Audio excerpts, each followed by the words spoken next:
एक भ्रांति और है लोगों के अंदर ना, इस मिथ को भी मैं आपसे क्लियर करना चाहता हूँ। ये कहा जाता है कि लाल किताब का उपाय जब हम करते हैं तो वो सूरज ढलने के बाद हमें नहीं करना चाहिए, ये सच है या नहीं?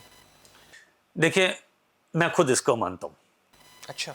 और मैं खाली लाल किताब ही किसका कारण नहीं है, इसका कारण वैदिक ज्योतिष भी है, सब जगह वही है। अच्छा। आप एक बात समझ लें, आपका कोई प्लेनेट खराब है, मान लीजिए आप किसी देवी देवता की भक्ति करना चाहते हैं, मंत्र जाप करना चाहते हैं, हवन करना चाहते हैं, यज्ञ करना चाहते हैं, जो भी करना चाहते हैं। रातों में यज्ञ कौन करता है? तंत्र वाले। हम तो मंत्र वाले हैं, हम तो मंत्र साइड वाले हैं, तो सुबह होगा।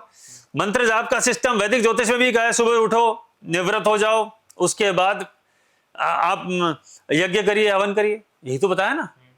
कारण क्या है, आपको लॉजिक समझना पड़ेगा। Source of energy is sun. Sunrise के समय आप काम करेंगे, सन सामने प्रेजेंट होगा। अग्नि जो है वो सन का रिप्रेजेंटेटिव है, इसलिए यज्ञ किया जाता है। उसके अलावा सनराइज के समय जब सनराइज कर रहा होता है तो वो अपनी पॉजिटिविटी की तरफ बढ़ रहा होता है।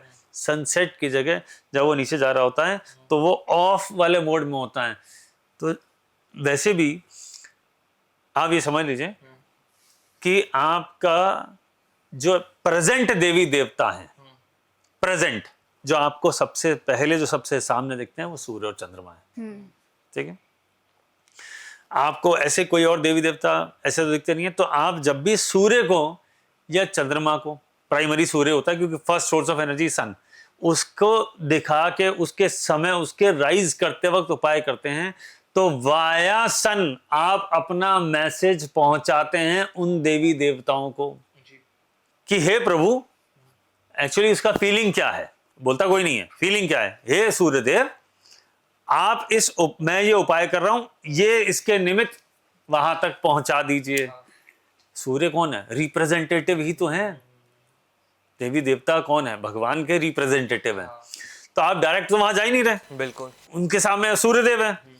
तो आपने सूर्यदेव को कहा कि हे प्रभु, जब आपने मान लीजिए शिव जी पे जल चढ़ा रहे हैं या दूध चढ़ा रहे हैं या जो भी चीज चढ़ा रहे हैं, बहुत सारे लोग पैसे के लिए गन्ने का रस चढ़ाते हैं, है ना, कोई बेल पत्र चढ़ाता है बुद्धि के लिए, ये सारी चीजें, ये वैदिक ज्योतिष क्या है, ये लाल किताब भी फॉलो करती है। तो आप जब वो कर रहे हैं तो सूर्योदय के समय कर रहे हैं, तो आप क्या करेंगे? हे सूर्यदेव, मैं जो ये अर्पण कर रहा हूं, मेरी फीलिंग्स को आप ऊपर वाले तक, भगवान तक पहुंचाइए और उनका ब्लेस, और उनसे कहिए कि वो मुझे ब्लेसिंग दे दें। ये इनडायरेक्ट रिप्रेजेंटेशन है।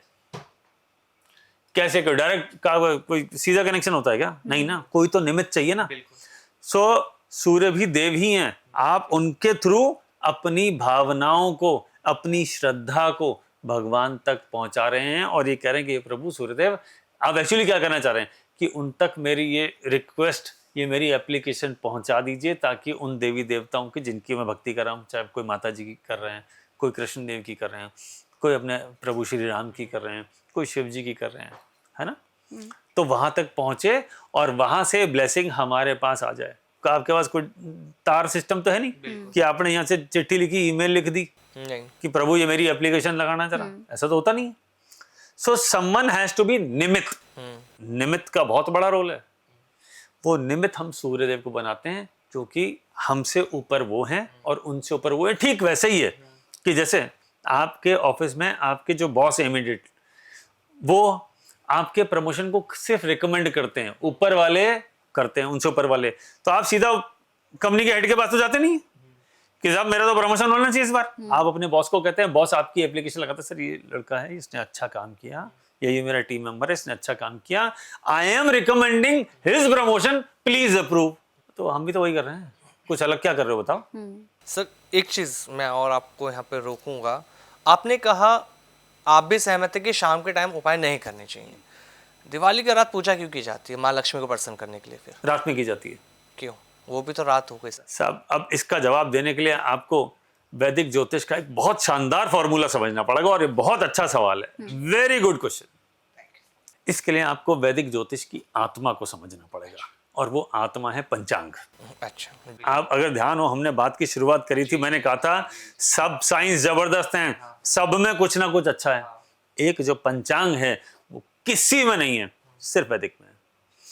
अब एक बात समझिए, दिवाली अमावस्या को बहुत अच्छा नहीं मानते, पूर्णिमा को बहुत अच्छा मानते हैं। तो मैं अगर उस पंचांग का आप जानकार होगे तो आपको समझ में आ जाएगा, होली तो एक तरह का दाह संस्कार था, पूर्णिमा के दिन क्यों? और अगर अमावस्या ही इतनी खराब थी तो दिवाली क्यों? आपको समझना पड़ेगा ना।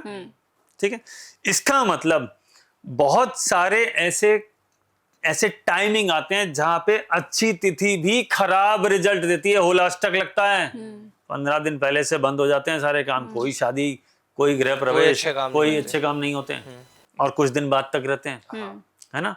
लेकिन दिवाली से पहले तो बहुत अच्छे दिन होते हैं, जबकि वो तो अमावस्या है। अमावस्या में चंद्रमा की शक्ति तो खत्म है, सूर्य के एकदम साथ आ गया।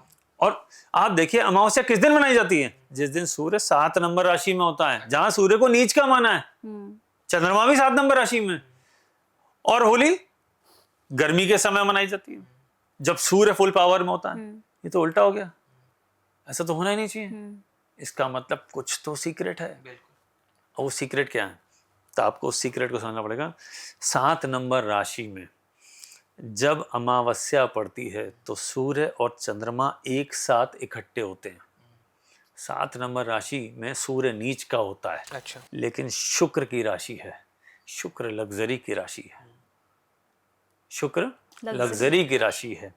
और जब वो होता है उस वक्त हम रात के समय नॉर्मली बाकी तो मुहूर्त पर डिपेंडेंट है, नॉर्मली हम रात के समय माता लक्ष्मी की भक्ति करते हैं। ठीक है ना। तो सूर्य तो अस्त हो ही गया होता, रात के समय हुआ, सूर्य 7 नंबर राशि का है, वो तो वैसे ही नीच का है, लेकिन आपको सबसे बढ़िया रिजल्ट मिल रहा है उस दिन। तिथि का गेम है ये। अच्छा, तो जब आप पंचांग समझेंगे, पंचांग मीन्स 5 अंग। अब अंग क्या क्या हो सकते हैं?